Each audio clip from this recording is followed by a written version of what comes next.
Papa. Próximo assunto fala de Humberto Gessinger. O Papa é pop, como O Papa é pop. Aliás, abriu o Discorama de hoje do meio-dia com o Papa é pop, porque hoje seria o segundo dia do conclave e certamente seria eleito hoje. E aliás, o Papa que dá origem a esta música, quando ele toma um tiro, né? Justamente é o Papa João Paulo II. Que rezou uma missa aqui na rótula do Papa. Eu moro ali agora. Rezou uma missa na rótula do Papa. Isso mesmo, que é por isso que existe ali a rótula do quê? Do Papa. Sim, se não fosse isso, seria a rótula de rótula. Agora que o Léo mora ali, é a rótula do Papá. É a rótula das tetas aqui em Porto Alegre, ali na hora. Isso me marcou muito na época também, porque o cara dá o tiro no Papa. Religioso mesmo. O cara dá. Cara, minha avó era muito religiosa. O cara dá o tiro no Papa. Porra, O cara dá o tiro no Papa enquanto o Papa está num cortejo no Vaticano. É uma imagem bem chocante. Aquele carro que tem um vidro, né? E depois os caras prendem ele. Não tinha o vidro, né? Se eu não me engano, o nome dele era... Isso. Era Ali Era uma saveira. Mark Chapman. Ali Agca. Ah, eu tenho o alicate.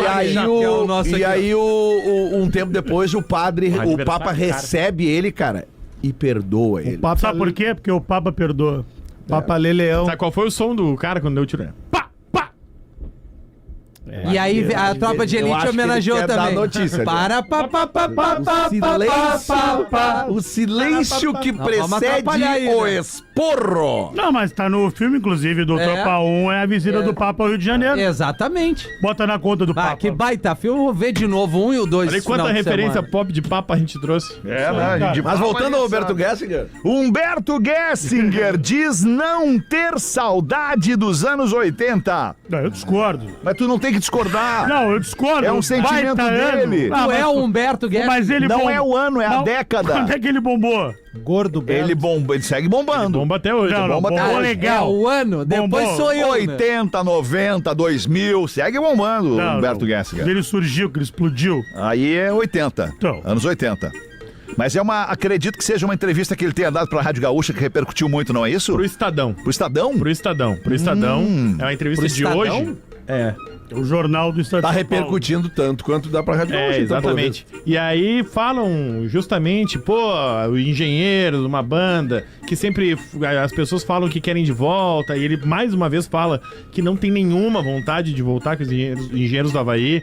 E aí o repórter até fala ali do Estadão, pois é, né, os anos 80 foram uns anos muito legais pro rock, não sei o quê. O pessoal tem saudade e ele fala, cara, eu não tenho saudade dos anos 80.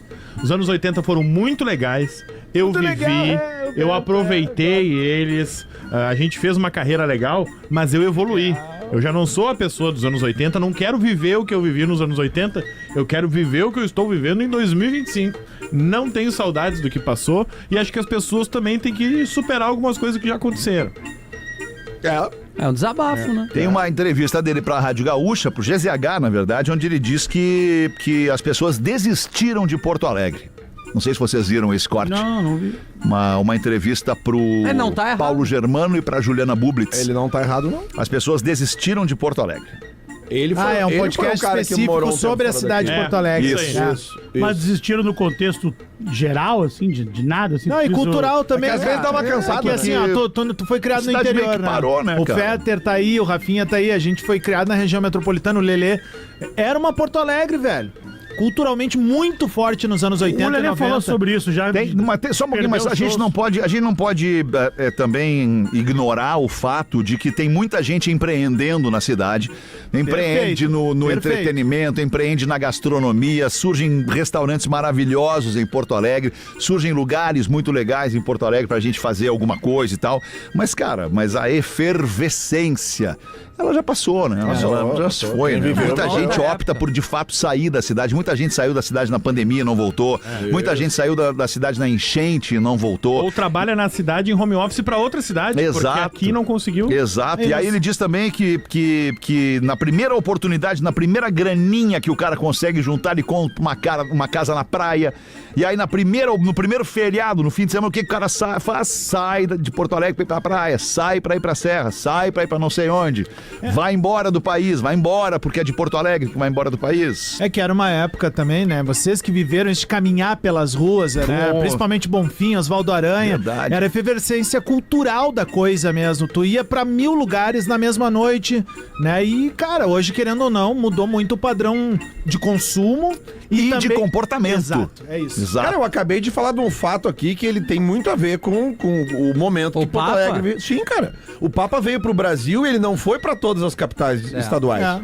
Por que ele veio pra Porto Alegre? Porque Porto Alegre era um polo. É verdade. Era um polo cultural, era um polo, obviamente, Os né? grandes shows internacionais já não vêm a Porto Alegre. Pois é, os vão shows... bem pertinho aqui Curitiba, bem pertinho aqui Buenos Aires, mas não param no meio do caminho que é Porto Alegre. Descobriram, né, cara? E ali ainda sobre os anos 80, ele o ainda carnaval fala daqui sumiu, né? que as lá pessoas... no Porto Seco. Né? Isso aí. As pessoas lembram só das coisas boas. E aí ele até fala, pô, o meu primeiro disco ali, que é um disco mais de protesto, um disco onde eu batia de frente com o sistema...